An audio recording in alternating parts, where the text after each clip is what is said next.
Hai semua, selamat datang di channel Baca Saham. Pada video ini, kita akan membahas satu topik dengan judul laba naik hampir 4 kali lipat, tapi PBV hanya 0,4 kali dan berpotensi bagi dividen hingga 15% setahun. Tapi seperti biasa, semua pembahasan ini bukan rekomendasi dan hanya informasi. Ingat, kerugian kamu tanggung sendiri ya. Saat ini kita akan membahas saham Tugu. Topik pertama, analisa harga saham dan valuasinya. Pertama kita lihat dari aspek probabilitasnya. Teman-teman bisa lihat di sini bahwa dalam 5 tahun terakhir, probabilitas kenaikan saham ini adalah sekitar 60%. Artinya, 3 dari 5 tahun mengalami peningkatan. Nah, sebagai catatan, di bulan Juli saham ini punya probabilitas paling tinggi dengan angka 80%, tapi sebaliknya di bulan Maret, probabilitas kenaikannya adalah 0%, alias dalam 5 tahun terakhir tidak pernah mengalami peningkatan harga saham. Kedua, kita lihat dari historikal harga sahamnya. Nah, harga pada saat video ini dibuat bisa dikatakan seperti harga pada tahun 2022, tepatnya pada pertengahan atau sampai akhir tahun 2022. Sekarang kita bandingkan dengan historikal PBV-nya. Bisa teman-teman lihat di sini bahwa historikal PBV saham Tugu tidak mengalami perubahan yang signifikan pada rentan harga yang sama jika dibandingkan dengan kinerja tahun 2022. Itu artinya secara ekuitas pertumbuhannya tidak terlalu signifikan dalam beberapa tahun terakhir ini.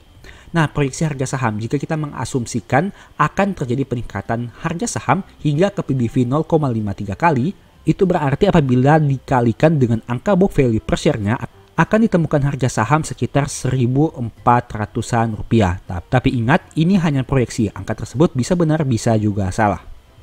Topik kedua, proyeksi dividen.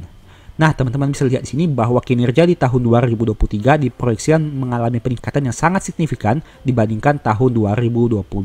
Dan apabila kita memasukkan growth 330%, akan ditemukan bahwa dividen yield akan mengalami peningkatan yang signifikan dari 3,6 menjadi 15,3% jika diasumsikan terjadi dividen payout ratio yang sama dibandingkan tahun sebelumnya. Nah, ini merupakan dampak dari peningkatan laba yang naik signifikan sekitar 330% di tahun 2023 ini.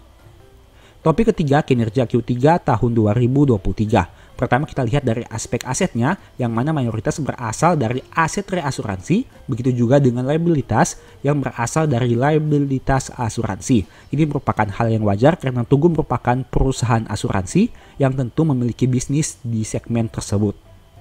Kemudian kita lihat dari aspek ekuitasnya, total ekuitas perusahaan didominasi oleh saldo laba yang belum ditentukan penggunaannya. Untuk pertumbuhan ekuitas bisa dikatakan tidak terlalu signifikan, hanya naik dari 8,4 menjadi 9,4 di tahun 2023 ini.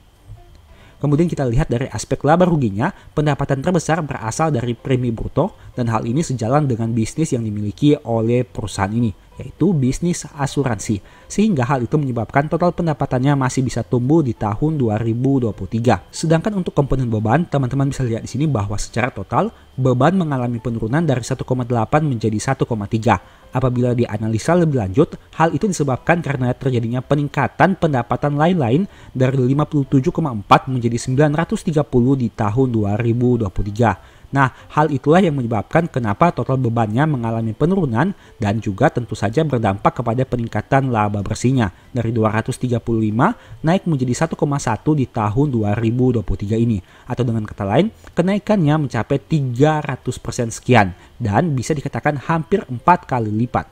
Topik keempat, poin tambahan. Pertama, teman-teman bisa baca di sini bahwa asuransi Tugu Pertama atau saham Tugu merupakan anak usaha dari Pertamina yang berbasis di bidang asuransi. Dan untuk mendukung kegiatan bisnisnya, hingga tanggal 27 Desember, perusahaan ini memiliki 12 kantor cabang dan 22 titik penjualan.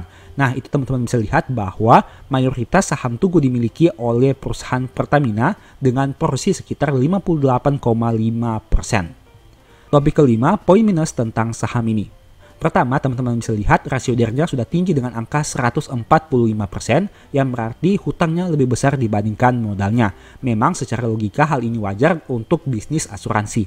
Tapi teman-teman juga harus mempertimbangkan banyak aspek, terlebih khusus untuk risiko terburuknya.